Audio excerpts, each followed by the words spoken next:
नमस्कार दोस्तों, mains answer writing series में एक बार फिर से आपका स्वागत है।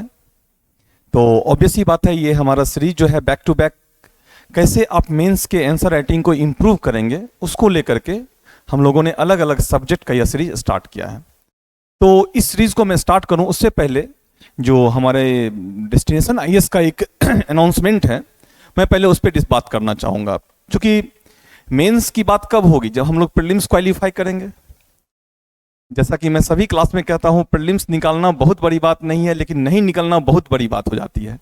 क्योंकि प्रीलिम्स निकालना क्यों बहुत बड़ी बात नहीं है? क्योंकि प्रीलिम्स निकाल के भी हम क्या करेंगे? मेंस देंगे। अगर मेंस नहीं हुआ तो फिर से हम प्रीलिम्स देंगे।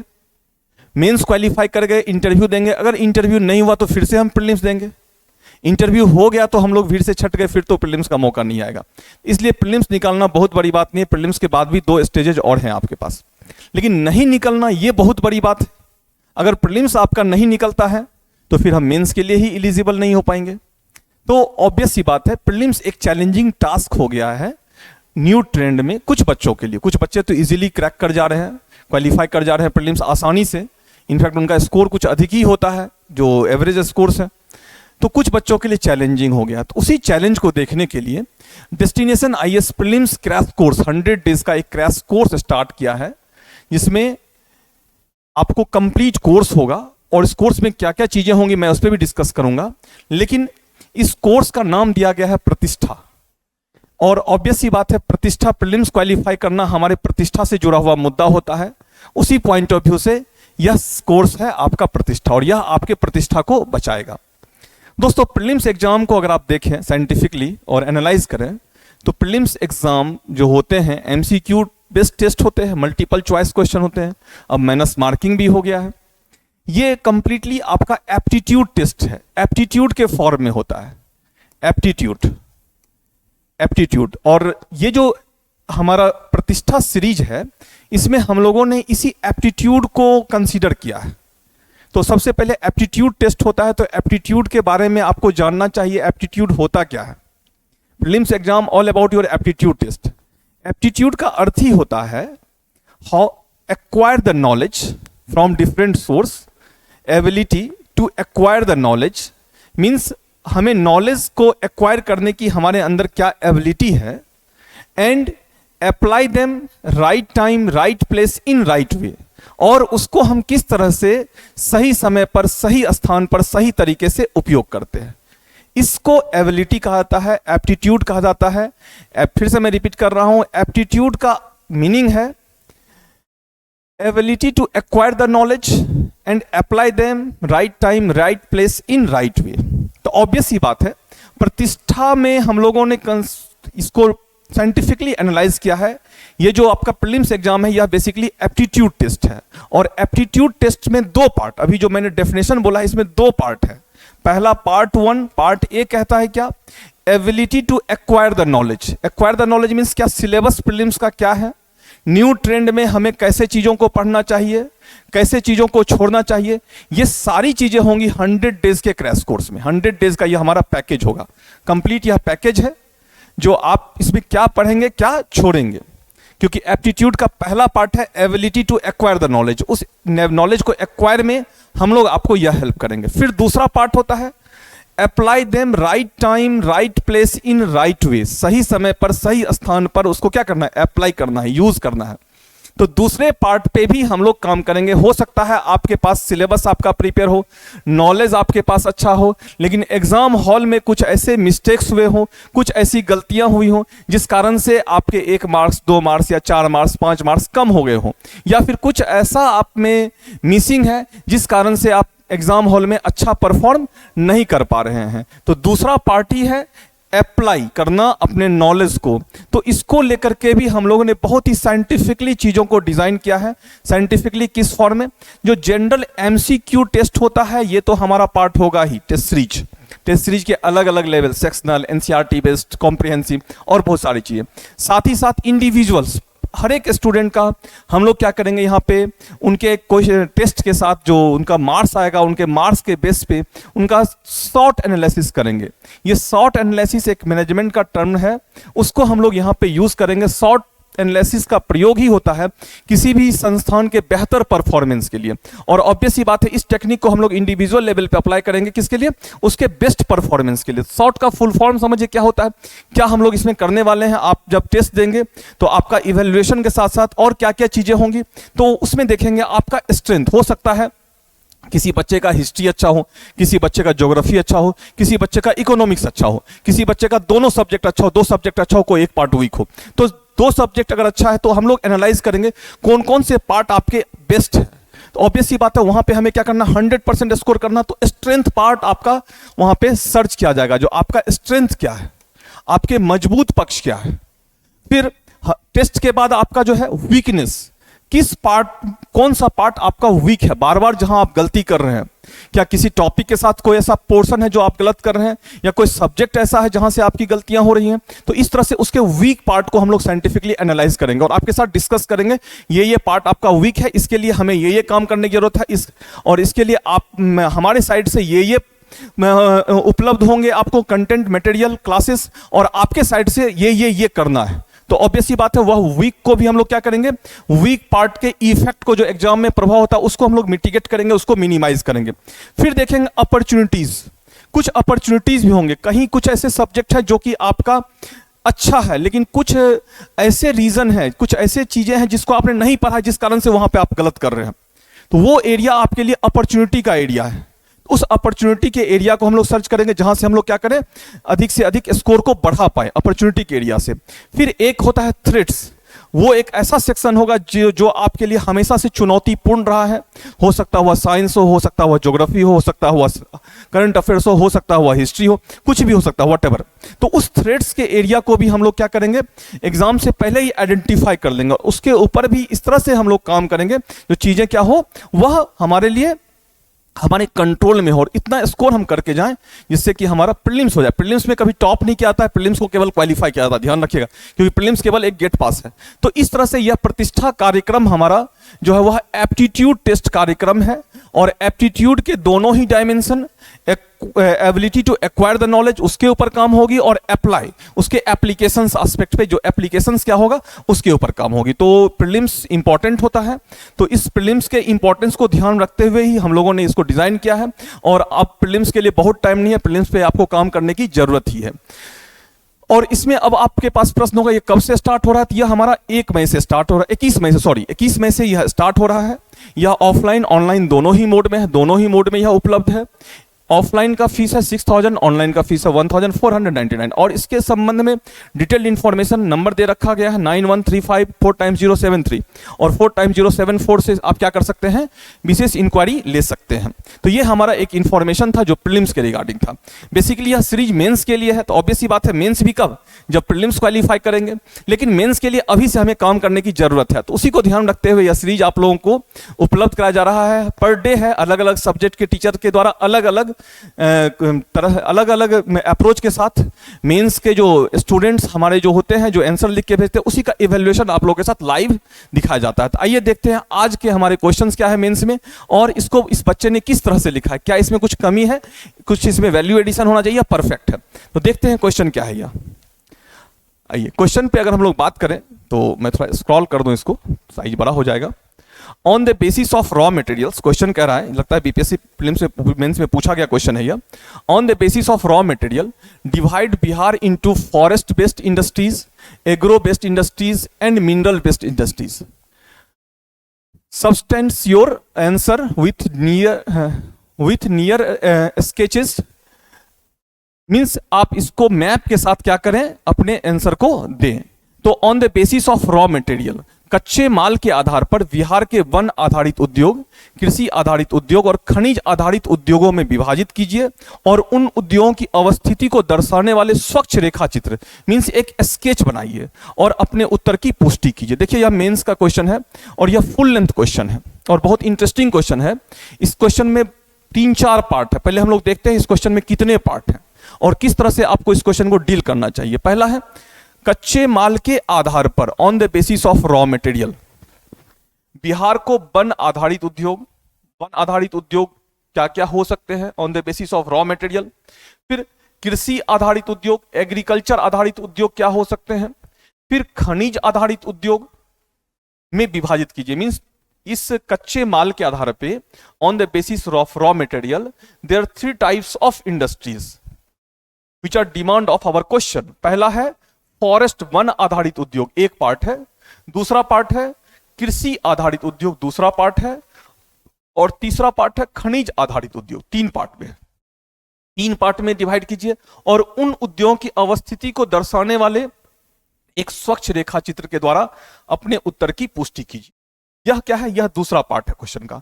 तो अब देखा जाए तो इस क्वेश्चन के 4 डायमेंशन है, अलग अलग मिनरल्स बेस्ड वन आधारित, कृषि आधारित, उद्योग आधारित उद्योग, और साथ ही साथ क्या है, एक मैप के साथ उसको प्रेजेंट करना है। That's why I am saying there are 4 part in this question, और हर एक पार्ट के मार्क्स का वेटेज भी क्या होगा? अलग अलग होगा। ध्यान रखना, किसी भी पार्ट को हम स्किप नहीं कर सकते हैं।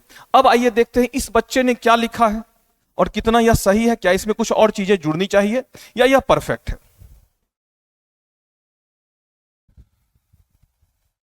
देखिए, इन्होंने लिखा है बिहार पूर्वी भारत का एक प्रमुख राज्य। बिहार क्या है? पूर्वी भारत का एक प्रमुख राज्य। एकदम सही है। यह कृषि प्रधान राज्य होने के बावजूद भौगोलिक रूप से विविधताओं से युक्त है। यह उत्तरी क्षेत्र की शिवालिक पहाड़ी में वन संपदा की प्रचुरता है, तो वहीं दक्षिणी सीमांत पठारी क्षेत्र खनिज संसाधनों से युक्त है। परफेक्ट, बहुत अच्छा यह इंट्रोडक्शन है। मींस उत्तर बिहार की क्या विशेषता है और दक्षिण बिहार की क्या विशेषता। तो बिहार का लोकेशन कहां है? यह पूर्वी भारत में है। यह भी क्वेश्चन का डिमांड था, उसके अकॉर्डिंग यह आंसर है। फिर गौरतलब है कि वर्तमान समय बिहार में औद्योगिक स्थिति अच्छी नहीं है। अब यहां पे इस वर्ड से अच्छा, गौरतलब ऐसे शब्द और इस अच्छी नहीं है, इससे अच्छा होता अगर आप लिखते जो वर्तमान समय बिहार के औद्योगिक स्थिति को देखा जाए तो यह अन्य राज्यों की तुलना में इसकी दशा क्या है? पिछड़ी हुई है। कॉम्परेटिव स्टडी, अच्छा और बुरा होना क्या है? तुलनात्मक अध्ययन है, जिसमें हम यह कह लिख सकते थे अन्य राज्यों की तुलना में बिहार में औद्योगिक विकास या औद्योगिक दशा अच्छी नहीं है। तुलनात्मक अध्ययन। इसके बावजूद यहां वन, कृषि एवं खनिज आधारित उद्योग विद्यमान है, जिसका विश्लेषण निम्न रूप से किया जा सकता है। बहुत परफेक्ट कनेक्टिविटी है क्वेश्चन के साथ। इस एक लाइन को मेरे हिसाब से होना चाहिए, लेकिन यह लाइन इनकम्प्लीट नहीं है, परफेक्ट है।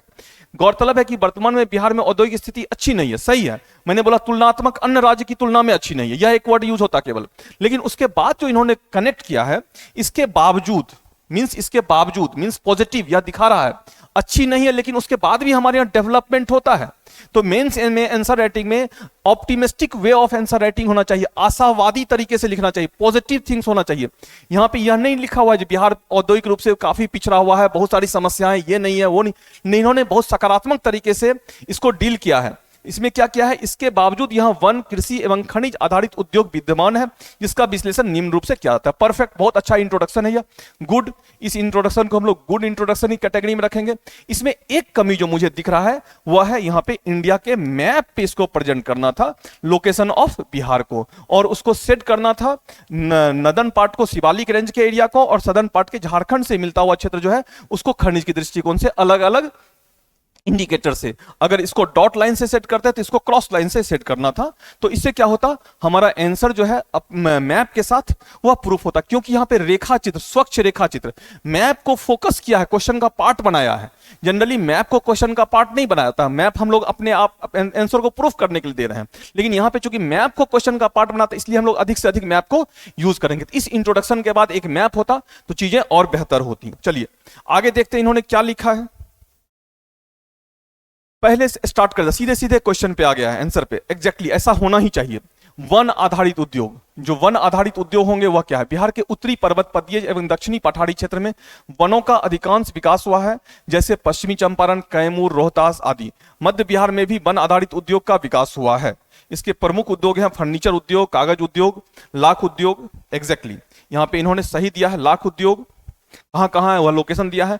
अन्य कुटीर उद्योग। इस प्रकार बिहार में बढ़ते वनीकरण के स्तर लगभग 17% के कारण वर्तमान में एवं भविष्य में वन आधारित उद्योग की अनेक संभावना है। इस क्वेश्चन का सबसे ब्यूटीफुल पार्ट है, आप जो देख रहे होंगे, इस बच्चे ने हमेशा फ्यूचरिस्टिक पॉइंट ऑफ व्यू से लिखा, संभावना, पॉसिबिलिटीज दिखाया है।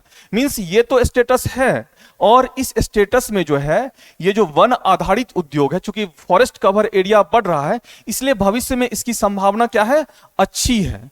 तो यह क्या है, यह पॉजिटिव माइंड के सेट के साथ लिखा गया आंसर है। दूसरा, इस आंसर में एक प्रवाह दिख रहा है, फ्लो है, और प्रवाह है मींस पढ़ने में क्या है, यह हमें जटिल नहीं महसूस हो रहा, आसान भाषा में, सिलेक्शन ऑफ वर्ड जो है वह आदर्श है, भाषा जो है इनकी अपनी है। यह इस आंसर का ब्यूटीफुल पार्ट है। आइए देखते हैं वन आधारित उद्योग के बाद इन्होंने क्या लिखा है, और फिर इन्होंने इसको मैप से इंडिकेट किया है। Yes, this is good point. रेखा चित्र से वन आधारित उद्योग के क्षेत्र कौन कौन से हैं, इसको इन्होंने क्या किया है, मैप से शो किया है। परफेक्ट। यह बहुत ही अच्छे तरीके से लिखा गया क्वेश्चन है, बहुत ही अच्छे तरीके से टेस्ट किया गया है, मैप भी है।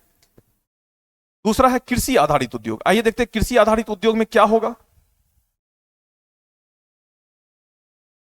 कृषि आधारित उद्योग, बिहार में कृषि आधारित उद्योग अनेक उद्योगों का विकास हुआ है। ऑब्वियस सी बात है, शुगर इंडस्ट्री सबसे मेन इंडस्ट्री, प्राचीन इंडस्ट्रीज है। चीनी उद्योग, सारण एवं तिरहुत प्रदेश में गन्ना उत्पादक क्षेत्र में चीनी मिलों का संकेंद्रीकरण है। वर्तमान में 11 चीनी मिल है, इस पर आधारित एथेनॉल प्लांट भी है। और हाल के यहां पर थोड़ा सा मिस कर गए आप, यहां पे अगर आप लिखते तो वर्तमान में चीनी उत्पादन क्षेत्र में बढ़ोतरी की संभावना है, क्योंकि बिहार सरकार के द्वारा भी और भारत सरकार के द्वारा भी चीनी गन्ना को जो है एथेनॉल के एरिया में, एथेनॉल के रॉ मटेरियल की दिशा में काम करने की दिशा में बहुत सारे प्रोग्राम लॉन्च किए गए हैं। और भारत जो है अब चीनी निर्यातक देश नहीं होगा, बल्कि उस चीनी के से क्या करेगा, एथेनॉल मिक्स करेगा, और जिससे पेट्रोलियम की खपत हमारी क्या होगी, कम हो जाएगी। तो कुछ इस पॉइंट के साथ इसको और आपको प्रूफ करना था, और यहां पे कुछ फैक्ट्स देने थे आपके, ताकि आपका क्या होता, यह आंसर और प्रूफ होता। तो इस तरह से यह है, सही लिखा हुआ है, लेकिन इसको फैक्ट से क्या करना था आपको, और प्रूफ करना था। चलिए नेक्स्ट देखते हैं चावल उद्योग। चावल उद्योग के बारे में, रोहतास, भोजपुर आदि चावल उत्पादक क्षेत्रों में चावल मिलों की अधिकता है। फिर जूट उद्योग, इसका संकेंद्रण पूर्वी बिहार से सटे आर्द्र जलवायु क्षेत्र पूर्णिया, कटिहार, किशनगंज आदि में है। और इसमें भी लिखना था जूट उद्योग की भी भविष्य बहुत अच्छी है, क्योंकि जूट उद्योग क्या है, पर्यावरणीय मित्र है। जूट प्रोडक्ट क्या होते हैं, इको फ्रेंडली होते हैं, इसलिए अंतरराष्ट्रीय स्तर पर इसके डिमांड अधिक है। बिहार सरकार ने इस दिशा में बहुत सारे कदम उठाए हैं। भारत सरकार के द्वारा भी जूट मिशन कार्यक्रम चल रहा है, जिससे भविष्य में जूट उत्पादन की दिशा में बिहार हो सकता है अग्रणी राज्य के रूप में आए। तो इसको थोड़ा सा आपको और डील करने की जरूरत थी, इस टॉप पॉइंट को। फिर चाय उद्योग किशनगंज में प्रमुख चाय उद्योग किशनगंज में प्रमुख है। फलों के प्रसंस्करण पर आधारित उद्योग मिथिलांचल क्षेत्र में मुजफ्फरपुर, दरभंगा में आम, लीची की प्रचुर उत्पादन, हाजीपुर एवं चंपारण में केला उत्पादन, सुधा के माध्यम से विभिन्न क्षेत्रों में डेयरी उद्योग, इन पर आधारित विभिन्न उद्योग का विकास हुआ है। परफेक्ट है, बहुत अच्छा लिखा हुआ है। साथ ही साथ मिथिलांचल और हाजीपुर को जब आप लिख रहे होंगे, मुजफ्फरपुर को लिख रहे होंगे, तो वहां पे जो है फूड पार्क को भी जरूर, जो हमारा भविष्य में रणनीति है, इस एरिया में खाद्य आधारित उद्योग में फूड पार्क को एस्टेब्लिश करना, ये एक पॉइंट जरूर डालेंगे आप। उसके बाद फिर इन्होंने मैप पे दिखाया है, बहुत अच्छे मैप के साथ इन्होंने चीजों को प्रेजेंट किया है, परफेक्ट है यह। फिर आगे देखते हैं हम लोग क्या लिखा है इन्होंने, खनिज आधारित उद्योग। ऑब्वियस बात है, खनिज को लेकर के बड़ा ही हम लोग कंफ्यूजन में रहते हैं, बिहार में तो खनिज है ही नहीं, लेकिन खनिज आधारित उद्योग कैसे होंगे। कुछ खनिज हमारे यहाँ भी है, कुछ इंपॉर्टेंट मिनरल्स भी हमारे यहाँ है। सीमेंट उद्योग, सीमेंट उद्योग रोहतास जिला में है, बंजारी रोहतास जिला में है। सल्फर उद्योग, पेट्रोकेमिकल इंडस्ट्रीज, पत्थर एवं टसर उद्योग। थोड़ा सा यहाँ पे खनिज उद्योग, जब हम सीमेंट उद्योग लिख रहे हो, तो यहाँ पे लिखना होगा जो कैमूर डिस्ट्रिक्ट में विंध्याचल सीरीज के चट्टान है, जो लाल पत्थर और क्वार्टजाइट होते हैं, जहां जिस कारण से वहां पे सीमेंट उद्योग का विकास हुआ है। थोड़ा सा इसको लिंक करने की जरूरत थी। फिर सल्फर उद्योग भी ठीक लिखा है। पत्थर एवं तसर उद्योग पूर्वी एवं पश्चिमी दक्षिणी पठारी क्षेत्र में है। नीच चट्टान जमुई नवादा में है। अवसादी चट्टान रोहतास के मूल में। भवन निर्माण सामग्री उद्योग, तब उसके बाद ताप साध्य मिट्टी गया। हाँ, तो इस तरह से यह इन्होंने लिखा है खनिज के बारे में और खनिज से संबंधित उद्योग के बारे में, लेकिन थोड़ा सा इसको और डील करने की जरूरत थी। यहां पे यह कमी मुझे दिख रहा है। अन्य उद्योग में जैसे जमुई में सोना का सबसे बड़ा भंडार है, गया में यूरेनियम, हिमालय के तराई क्षेत्र में पेट्रोलियम का अनुमानित भंडार है, और फिर इन्होंने इसको फिगर पे दिया है। तो यह खनिज आधारित उद्योग भी है सही, लेकिन इसमें थोड़ा और इसके आंसर को इनरिच करने की जरूरत थी। जैसे कुछ इंपॉर्टेंट मिनरल्स का कुछ डेटा और फैक्ट्स भी यूज करना था, क्योंकि बीपीएससी में कुछ डेटा से हमें आंसर को प्रूफ करना होता है। फिर आइए देखते हैं इन्होंने फिर क्या लिखा है। अतः इस प्रकार से स्पष्ट है कि बिहार में औद्योगिक विकास की गति गति बहुत धीमी है। यद्यपि कुछ वर्षों से सरकार इस दिशा में सक्रिय हुई है, लेकिन अभी भी यथोचित परिणाम आने बाकी है। तो यद्यपि कुछ वर्षों से सरकार इस दिशा में सक्रिय हुई है, सरकार इससे अधिक अच्छा वर्ड होता है, इस दिशा में बिहार सरकार और भारत सरकार के द्वारा भी बहुत सारे कदम उठाए गए हैं। जैसे इन्वेस्टमेंट समिट वगैरह को वही आप उदाहरण ले सकते हैं, जिससे आने वाले दिनों में बिहार में भी औद्योगिक विकास की गति क्या होगी, तीव्र होगी। तो इस तरह से यह क्वेश्चन का आंसर कंप्लीट होता और इसका कंक्लूजन होता तो और बेहतर होता। अदरवाइज यह क्वेश्चन अच्छा लिखा हुआ है और इस क्वेश्चन के आंसर पे आप जो है इस आंसर के साथ अगर मैप बना देते हैं और कुछ चीजों को करेक्शन कर देते हैं तो 60%, 50% प्लस मार्क्स आप यहां से गेन कर सकते हैं और 60% के अबाउट भी मार्क्स यहां पे आपके आ सकते हैं। तो इस तरह से मेंस आंसर राइटिंग में आपको चीजें समझ में आई होगी। इस बच्चे ने ऑलरेडी मेंस वगैरह दे रखा है और मेंस दे रखा है और अभी भी मेंस से आंसर राइटिंग प्रैक्टिस कर रहा है। तो मेंस देने वाले बच्चे किस तरह से लिखते हैं, इस सीरीज से आपको इसका भी पता चलेगा। कैसे वर्ड, कुछ भी नया नहीं होता, कुछ भी अद्भुत नहीं, जो कॉमन होता है ध्यान रखना है। हमको सामान्य अध्ययन को सामान्य अध्ययन तरीके से देखने की जरूरत है, कोई विशिष्ट नहीं होना है। जहां ध्यान रखिए, हमारे सोसाइटी में विशिष्ट नहीं हो सकता है। विशिष्ट अगर हैं आप तो वह आप अपने आप को अलग समझ रहे हैं तो फिर आप सही नहीं हैं, क्योंकि विशिष्ट दो ही व्यक्ति हो सकता है, या तो कोई एबनॉर्मल है वो हो सकता है या फिर ऊपर वाला गॉड हो सकते हैं। आप सामान्य हैं, सामान्य तरीके से चीजों को समझिए और सामान्य तरीके से चीजों को लिखिए। तो इस आंसर राइटिंग इस डिस्कशन के साथ ही आज का आंसर राइटिंग सीरीज हमारा कंप्लीट होता है। नेक्स्ट सीरीज में फिर हम लोग मिलते हैं कुछ नए क्वेश्चन के साथ, कुछ नए स्टूडेंट के आंसर के साथ। Thank you, thanks a lot.